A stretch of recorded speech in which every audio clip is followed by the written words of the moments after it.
നെതർലാൻഡിൽ നിന്ന് ഇസ്രായേലിലേക്കുള്ള ആയുധ കയറ്റുമതി നിർത്തിവെക്കണമെന്ന് ഉത്തരവിട്ടിരിക്കുകയാണ് ഡച്ച് സുപ്രീം കോടതി. ആയുധ കയറ്റുമതി അടുത്ത 8 മാസത്തേക്ക് വിലക്കണം എന്നാണ് കോടതിയുടെ ഇപ്പോഴത്തെ ഉത്തരവ് വന്നിരിക്കുന്നത്. F-55 യുദ്ധവിമാനങ്ങളുടെ ഭാഗങ്ങൾ കയറ്റുമതി ചെയ്യുന്നതിന് എതിരെയാണ് കോടതിയുടെ ഈ നീക്കം. നെതർലാൻഡിലെ ഒരു പ്രാദേശിക വെയർഹൌസിൽ നിന്നാണ് ഇസ്രായേലിലേക്ക് ഈ ആയുധങ്ങൾ കയറ്റുമതി ചെയ്യുന്നത്. ലോകത്ത് ആകെയുള്ള 3 F-55 വിതരണ കേന്ദ്രങ്ങളിൽ ഒന്നാണ് നെതർലാൻഡിൽ പ്രവർത്തിക്കുന്നത്. അന്താരാഷ്ട്ര നിയമങ്ങൾ ലംഘിച്ചുവെന്ന് ആരോപിക്കുന്ന കേസുകളിൽ രാജ്യം കക്ഷിയാകാൻ സാധ്യതയുണ്ടെന്ന് ചൂണ്ടിക്കാട്ടിയാണ് ഡച്ച് കോടതി ഇപ്പോൾ ആയുധ വിതരണത്തിന് ഇത്തരത്തിലെ ഒരു വിലക്ക് ഏർപ്പെടുത്തുന്നത്. നേരത്തെ ഹേഗിലെ അപ്പീൽ കോടതി ഇസ്രായേലിലേക്കുള്ള ആയുധ കയറ്റുമതി നിർത്തിവെക്കണമെന്ന് ഡച്ച് സർക്കാരിനോട് ആവശ്യപ്പെട്ടിരുന്നു. അതിനെ തുടർന്ന് ഇസ്രായേലിലേക്കുള്ള കയറ്റുമതി ഡച്ച് സർക്കാർ നിർത്തിവെക്കുകയും ചെയ്തിരുന്നു. ഇതിനിടെ ഇസ്രായേലിനെ വംശഹത്യയ്ക്ക് ഉത്തരവാദികളായ വർണ്ണ വിവേചന രാഷ്ട്രമെന്ന് മുദ്ര കുത്തിയിരിക്കുകയാണ് ഓക്സ്ഫോർഡ് യൂണിവേഴ്സിറ്റി യൂണിയൻ. പ്രമേയം ഭൂരിപക്ഷ വോട്ടുകൾ നേടിയതോടെയാണ് യൂണിയൻ പ്രസിഡന്റ് ഇസ്രായേലിനെതിരായ പ്രഖ്യാപനം നടത്തിയത്.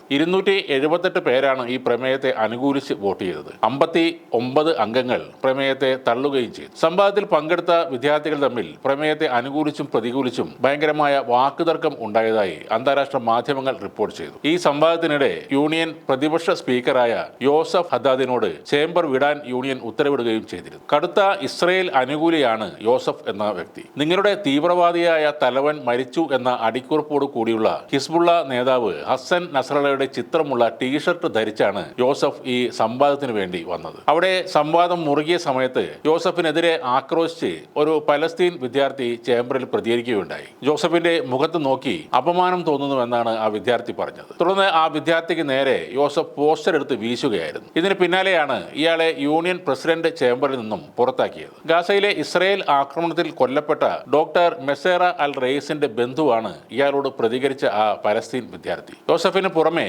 പ്രതിപക്ഷ നിരയിൽ നിന്ന് മൊസാബ് ഹസൻ യൂസഫ് നടത്തിയ പ്രസംഗവും അവസാനിച്ചത് വലിയ വാക്കുതർക്കത്തിലാണ്. യൂണിയനിലെ ഭൂരിഭാഗം പ്രതിനിധികളും തീവ്രവാദികളെന്ന് യൂസഫ് പറഞ്ഞതോടെയാണ് സംവാദം വീണ്ടും വാക്കുതർക്കത്തിലേക്ക് എത്തിയത്. ഓക്സ്ഫോർഡ് യൂണിയനെ മുസ്ലിങ്ങൾ ഹൈജാക്ക് ചെയ്തിരിക്കുകയാണെന്നും യൂസഫ് തന്റെ പ്രസംഗത്തിൽ പറഞ്ഞിരുന്നു. അതേസമയം പലസ്തീൻ ജനതയ്ക്ക് ഐക്യദാർഢ്യം പ്രഖ്യാപിച്ച് പ്രസംഗിച്ചതിന് ശേഷം പലസ്തീൻ കവിയും ആക്ടിവിസ്റ്റുമായ മുഹമ്മദ് എൽ കുർദ് ആ ചേംബർ വിട്ട് പോവുകയും ചെയ്തിരുന്നു. ഒക്ടോബർ 7-ന് തെക്കൻ ഇസ്രയേലിൽ പലസ്തീൻ സായുധ സംഘടനയായ ഹമാസ് നടത്തിയ പ്രത്യാക്രമണത്തെ ഹീറോയിക് എന്ന് വിശേഷിപ്പിച്ച ഇസ്രയേലി അമേരിക്കൻ എഴുത്തുകാരനായ മിക്കോ പെലേഡിനെതിരെ ഇസ്രായേൽ അനുകൂലികൾ പ്രതിഷേധിക്കുകയും ചെയ്തിരുന്നു. ഇതിനെ തുടർന്ന് യൂണിയൻ പ്രസിഡന്റായ ഇബ്രാഹിം ഒസ്മാൻ മെവാഫി നടത്തിയ പരാമർശങ്ങളും ശ്രദ്ധേയമായിരുന്നു. ഗാസയിലെ ഇസ്രായേൽ അതിക്രമങ്ങളെ അദ്ദേഹം വംശഹത്യ എന്നാണ് പറഞ്ഞത്. ഈ നാടകീയ സംഭവങ്ങൾക്കൊടുവിലാണ് ഇസ്രായേലിനെ വംശഹത്യയ്ക്ക് ഉത്തരവാദികളായ ഒരു വർണ്ണ വിവേചന രാഷ്ട്രമായി ഓക്സ്ഫോർഡ് യൂണിയൻ പ്രഖ്യാപിച്ചത്.